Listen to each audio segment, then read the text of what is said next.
Esperar o melhor preço para negociar pode não ser a melhor estratégia. Sobre mercado, o especialista Leonardo Sologuren deu recomendações para os produtores não saírem no prejuízo. Ele esteve no evento Polo Tecnológico Bela Mais da Bela Agrícola. Confira a entrevista. Eu sou engenheiro agrônomo, com mestrado em economia, então eu juntei as duas áreas, né? Então faz 20 anos que eu trabalho nesse setor. Então eu tenho uma consultoria que é voltada para a inteligência agrícola, né? E uma parte que é voltada mais para o mercado financeiro dentro do setor agrícola, né?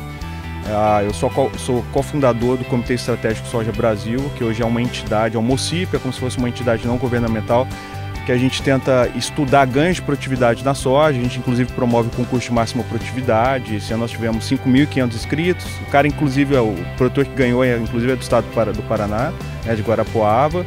E também faço parte do conselho, que é do Conselho de Formação em Biotecnologia, né, que estuda, obviamente, a biotecnologia dentro do setor agrícola. Então, na verdade, quando a gente fala em economia, ele já é um processo crítico de forma natural, porque não envolve só o Brasil, né? Desde que a gente passou a ter uma economia muito mais globalizada, muito mais aberta, a gente tem impacto direto de outros países, né?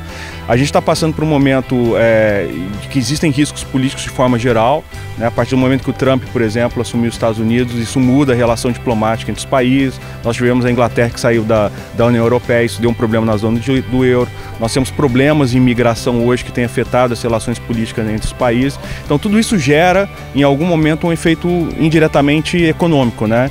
Então nós estamos num momento, por exemplo, que aí no Brasil, agregado à crise política, a gente está com uma oscilação do dólar muito forte. Isso afeta direto os preços das commodities agrícolas, né? Principalmente produtos que são dolarizados, exemplo da soja, e o milho que passa a ter não é tão dolarizado contra a soja, mas ele já tem um certo valor em relação à moeda, porque o Brasil se torna cada vez mais um exportador em termos de milho.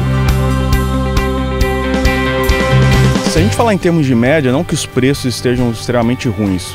No caso da soja, a gente ainda tem um preço que ele é remunerador. No caso do milho, obviamente, a gente tem uma queda bastante acentuada, principalmente no centro-oeste. A perspectiva de queda do preço já era natural, porque como a gente teve uma super safra, é natural que na safra seguinte se cultive mais, né? Então, ou seja, a tendência, ou seja, o mecanismo que o produtor deveria ter adotado deveria ter sido lá atrás, de ter se protegido em relação a esse preço, né? Então a gente está passando, obviamente, por um cenário que o preço internacional ele está num patamar relativamente até estável. No caso da soja ele não oscilou tanto, e o diferencial do preço, no caso da soja, ele está no dólar. No caso do milho, de fato, pela superoferta, né? Então tem uma tendência, obviamente, de queda de preço em função do cenário atual dessa superoferta. Então, dado o cenário atual, é muito possível que a safra de verão vai cair, aí vai surgir oportunidades, obviamente, para o produtor que, por exemplo, fazer um milho verão precoce e comercializar isso num determinado momento que esteja relativamente numa entre-safra. Em função do cenário de super oferta que nós temos nesse momento, tem uma tendência de que o Brasil, inclusive, exporte mais. Vamos exportar um preço barato, mas vamos exportar. Então, a gente não quer dizer que pela super safra nós vamos ficar com os estoques extremamente elevados. Então é a partir daí que vão surgindo oportunidades. Então aproveitar o momento agora para se pensar em troca. E o que é importante o produtor ver é o sistema integrado. A gente já não fala mais em soja e milho, mas quanto que ele ganha dentro desse sistema integrado. Porque, por exemplo, quando você faz rotação de cultura, você tem ganhos de produtividade numa determinada cultura. Então você tem que levar isso em conta, né? Então tem um aspecto agronômico que ele deve ser levado também dentro da conta econômica.